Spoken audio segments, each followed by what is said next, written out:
Welcome to today's special episode with Laura Elizabeth. She's the founder and creator of the Client Portal and the Project Pack.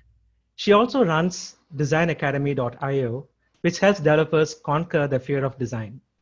I was introduced to her through the members of the Psychotactics community and through people such as Kurt Elsner and Brendan Dunn, who are promoting Laura's product Client Portal to their mailing list. And that is how I actually bumped into her. And it's truly an honor to feature Laura in today's episode and talk about her journey of she going from a freelancer, evolving into a consultant, and now the creator of various products that makes designers' dreams come true. Thank you so much, Laura, for being a part of this, and I look forward to hearing from you today. Thank you. I'm excited to be here. But mindset, absolutely. So the topic that a lot of my audience would like to listen to was about the mindset shifts that were needed to go from being a freelancer to a creator. So if you can talk about that, that would be amazing. Yeah, absolutely. So as you just said, I started out as a freelancer. I started out as a freelance designer, and I did that for many, many years. And I think like a lot of your listeners could probably relate, I started getting a little bit tired of trading time for money. I felt like as a freelancer, I was helping build other people's businesses, but I wasn't necessarily doing anything for me. And, I do things like I'd go on holidays or take vacations. And if I wasn't working, I wasn't earning. And that was a bit of a problem because it didn't seem awfully sustainable. So I knew I wanted to get into products. I saw other people selling things, and it just looked so much fun because you can really have this product and you can sell it and you can do all the marketing and you can do all the product development, you can talk to customers, you can build something, and it just felt really exciting. And I really, really wanted to do that. But I didn't exactly know how. And so what I did is since I was a designer, I decided to target people who wanted to learn design. So most of my clients were developers most of the people that got in contact with me for design work were developers who had their side projects that they really wanted to make look good or maybe make a website for that looked really great. And it turns out they couldn't necessarily afford what I was charging because this was just a side project. They had a full-time job and they were in the same boat as me in that they wanted to create a product and get out of that hamster wheel of time for money thing. So I decided to target them. I thought, well, if I can teach these developers how to design, not to make anything, not to win any design awards, not to become a designer, but if I can just teach them just about enough to get over this hump or this roadblock that they have and launch their product. And then when their product does really well, they can then come back and hire a designer to really polish it up. That seems like a really good niche.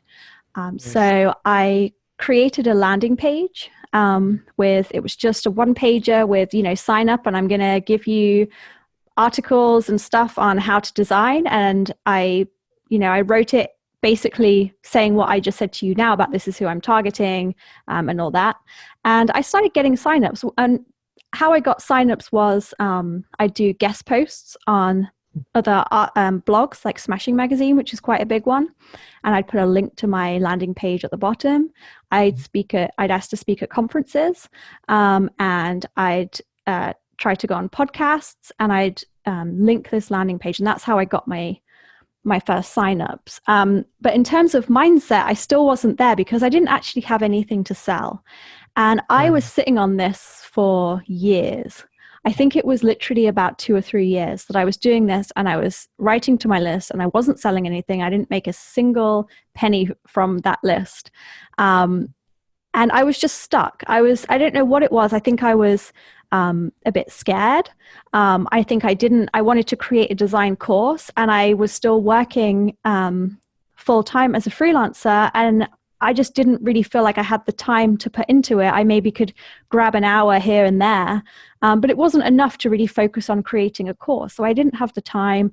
I think a lot of it was just I was really worried it wouldn't work. And so I was really stuck. And something happened that was kind of by accident, but I think there's a really good lesson in it. I spoke at a conference called W Freelancing Conference, which is Brennan Dunn's, and I was talking about how to freelance and how to be better at freelancing, basically. And I showed this little tool that I made. It was just a HTML template. It wasn't anything special at all.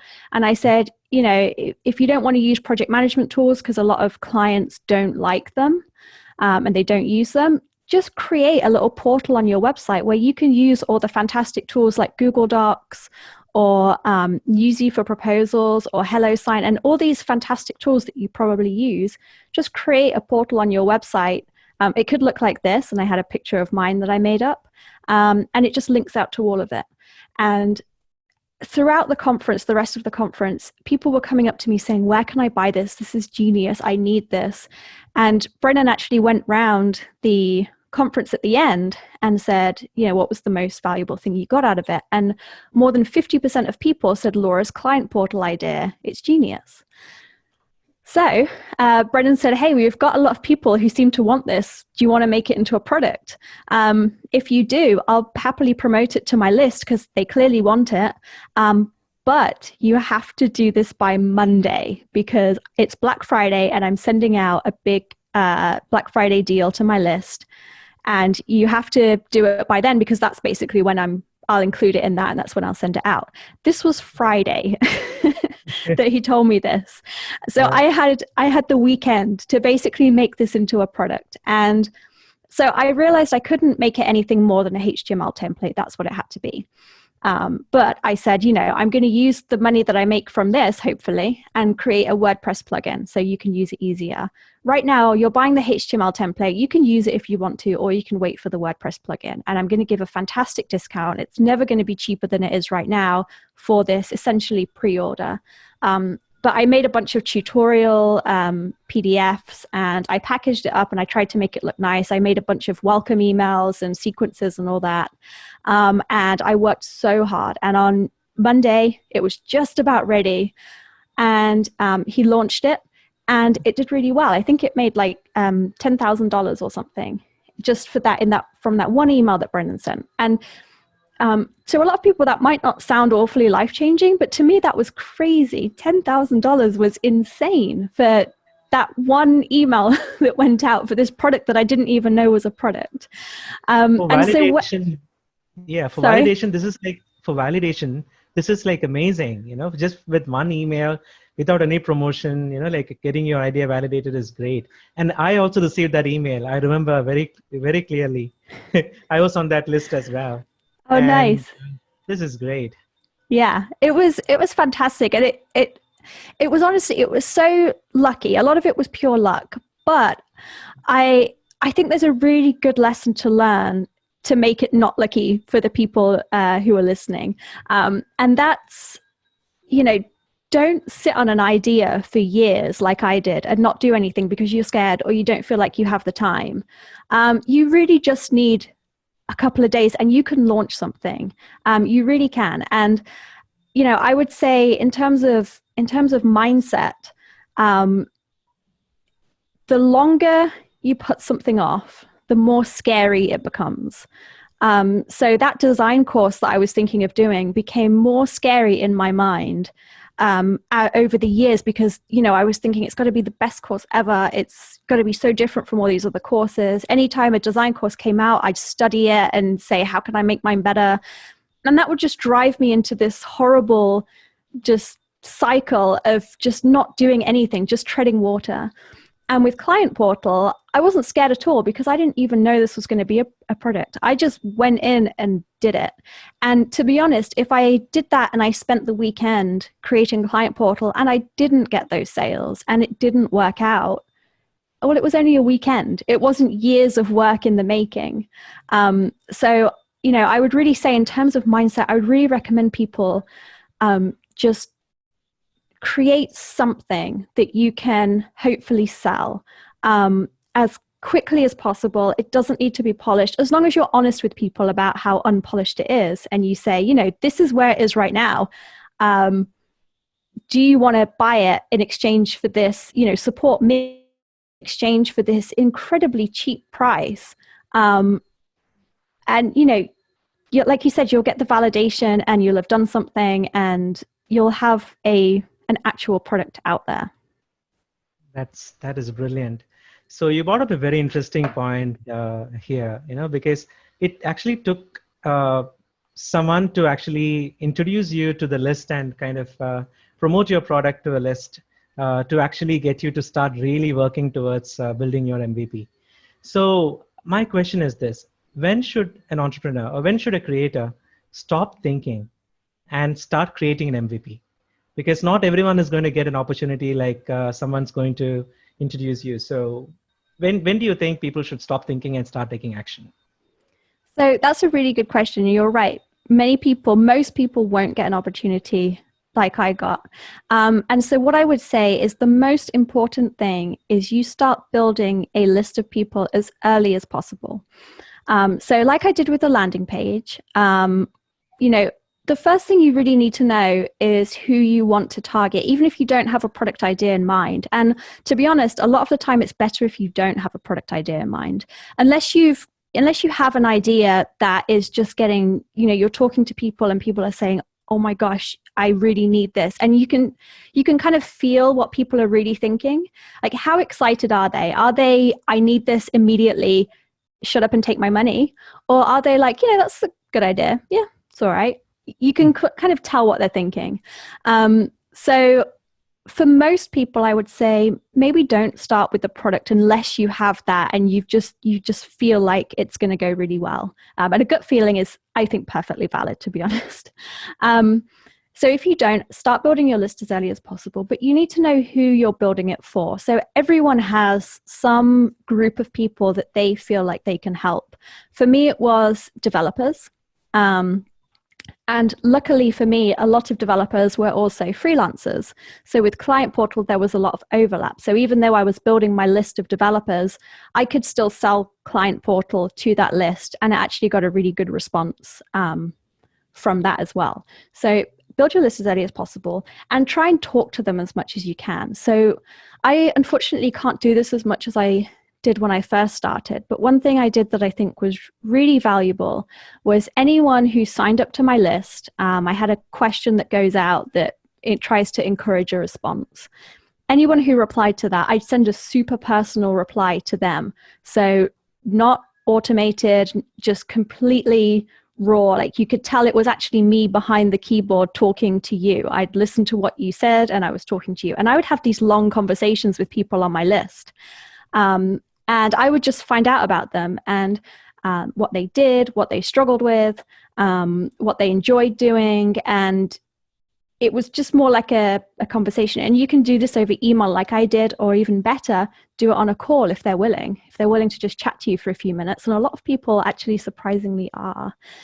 And you'll get an idea from them as to what problem they need solving. And you'll start to see these themes. And especially if you collect all that information, if you notice something cropping up, just take that snippet of what they've said, put it into a spreadsheet, and just keep it all together and try and find your product out of that. And once you find your product, honestly, the quicker you can get something that someone can buy, the better, because getting that first payment is by far the hardest thing. And say you have this idea for this massive SaaS, and it's going to be huge and you're going to need to spend a ton of time creating it. Before you do that, can you just create like a 1-hour video webinar thing that people pay $5 to go to that teaches something that's relevant to the SaaS, right? Because then you're finding out, okay, people want things for free. We all know that. But if people are willing to pay, even if it's just $5, then that is incredible validation. And you can just go from there. And you'll find that once you've done that, once you've got your first payment from your first subscribers, you can then just follow that path and you can create something and you're off. So this is brilliant. So what are the kind of questions that you asked during your you're nurturing, when you sent out an email to your list, what was these questions that you asked them? Some examples. So the email that went out, which is a really common email that most people do, you might need to reword this a little bit now because I think everyone does it now. I think I learned it from, probably Brennan or someone like that. And the first question that I said is, what are you struggling with? A lot of people ask that question. So, you can ask it if you don't get a ton of responses, maybe ask something a bit more niche, but just try and ask something that you think people are going to reply to. It doesn't so much matter what the question is and how valuable those answers are going to be for you. What matters is getting that reply. So you just want to get a reply, any reply, because then you can start the conversation and hopefully pick up on what some people have said. So for example, I would say, what are you struggling with? And, people would say, I had this project and the colors just looked awful or something like that. And I could ask them, what was the project? And why do you think the product was awful? The colors were awful. Can I see the project? Maybe I can help you, and it's, instead of, I suppose what I'm trying to get at is, instead of asking specific survey type questions, just try and engage as much as possible and try to just pull out what you think they're struggling with without it feeling like an interview. Because the problem when it feels like an interview is people tend to answer things based on what either they think you want to hear, or maybe that makes them look good, or, something like that. You want, like this conversation with you, it's like a heart to heart, as you call it. That's what you want with your audience. You want a heart to heart, and you want to really get in there and find out what's going on. So I think at the start, that's really important. As you go along, you can definitely create actual surveys. And I do use surveys frequently to find out maybe what features people want to see next, or just more of a general, as my list gets bigger, it's harder for me to have those conversations. And you can ask questions like, I don't know, I'm trying to think of a survey that I sent out. I think I tend to ask things like, what was it like before you used Client Portal, for example? How are you using it today? What would you love to see in the future? What would make Client Portal absolutely perfect for you, or something like that? And I ask things like that, and that just helps with, but that's more R&D, to be honest. So I'm not sure if that's really relevant to what you were asking, but yeah, basically just converse. Absolutely. Great. So, which brings me to the most important question, that I think a lot of my, ecosystem would want to find an answer to, is how to find the time to create when you're already drowning with a lot of client work. Yeah, it's a great question. And I actually think about this all the time, because I think back to when I was starting Design Academy and I had all the client work and I was just treading water. And I think, okay, if that thing with Client Portal didn't happen, and knowing what I know now, what would I have done to get that off the ground? And I think it's a really hard situation to be in. It's really hard because you need your client work because you need to pay your bills. You need to pay the mortgage and put food on the table and do all that kind of stuff. So that really is always going to be the most important thing. It's hard to justify spending a lot of time on something that isn't helping with that. So what I would say is, this is going to work differently for everyone, but what I would do if I was back in that situation is I would say, okay, every Wednesday or something, I'd probably do it middle of the week. End of the week, you're too kind of excited for the weekend. And start of the week, it's too crazy. But maybe like a Wednesday or something would be my product day, right? And that would be the day where I don't do any client work. My clients know that, and I focus on the product. Now, the most important thing here is one day to work on your product is not a lot of time, and it's still going to be really hard. Just carving out a day is not going to make your product launch. So what's really important is that this Wednesday becomes so incredibly important that you achieve and ship something. It doesn't matter what it is, but you don't want to be treading water. You don't want to say, oh, Wednesday, maybe I'll write a bit of a blog post and maybe I'll do some email my list or something like that, and maybe I'll do this. And you want to say, okay, at the start of Wednesday, almost think of it like a hackathon, right? At the start of Wednesday, this is what I'm going to do. By the end of Wednesday, this is what I need to have done. And even if it's not as polished as I would like it, even if I really want to go back and just change a bunch of it, this is what I have to do. And maybe that's creating a landing page, for example, because everyone needs a landing page. So you start the day, you write your landing page, you build it, and you absolutely have to launch it that day. And the reason that's really important is because 1 day a week is, that's 4 days a month. So you have to be able to achieve a lot in that day. And I'm not saying it's going to be easy, but I think that's, to be honest, the best way. And the reason I'm not also saying spend your weekends or evenings doing that is because personally, for me, I don't feel like that's sustainable. For you or your listeners, maybe that is. Maybe at the weekend, you are so excited about this product and you just want to jump in and do it all weekend. And if that's you, go for it. Because when you're in those moods, when you're so excited and all you can think about is doing this project, you're going to make the best headway and you're going to do so well. So if that's you, don't listen to anything I said, just go for it. If you're anything like me and you like relaxing at the weekend or maybe doing something, or you just feel burnt out from all the client work, you're not going to do your best work and you need time off basically. So that's why I'm saying don't do a weekend, do a middle of the week day. But like I said, everyone's different. And if that doesn't work for you, try and figure out why and what works with your personality type. But the most important thing is everything you do should be moving the needle. And I still think this today. So sometimes I get stuck in a trap where, I have my product, it's all clocking along nicely, and I'll spend weeks sometimes not really achieving anything except an empty inbox. And so I'll get into these phases and I'll say, okay, no matter what I do today, something needs to move the needle. I need to achieve something really decent. And those times are when my business really goes well. This is great insight. Like you said, sustainability is the most important part of it, because, these the surges of energy to put on a project doesn't last long. Like the energy is very finite source. So having dedicated like a month, the entire day of the week in the middle, or even reserving a few hours of your time every day to move the needle also is a great step towards creating a product, isn't it? So, or even a week, a month, it could be anything as long as it's dedicated time. Right, absolutely. This is very interesting. And how can people find you? Like, are you active on LinkedIn, or should we email you? The best way, the only thing I'm really active on, and I'm not even that active on it, to be honest, is Twitter. But you can find me at Laurium, which is Laurium, but you're most likely to get a response from me there. Otherwise, you can check out Design Academy if you're interested. It's just designacademy.io.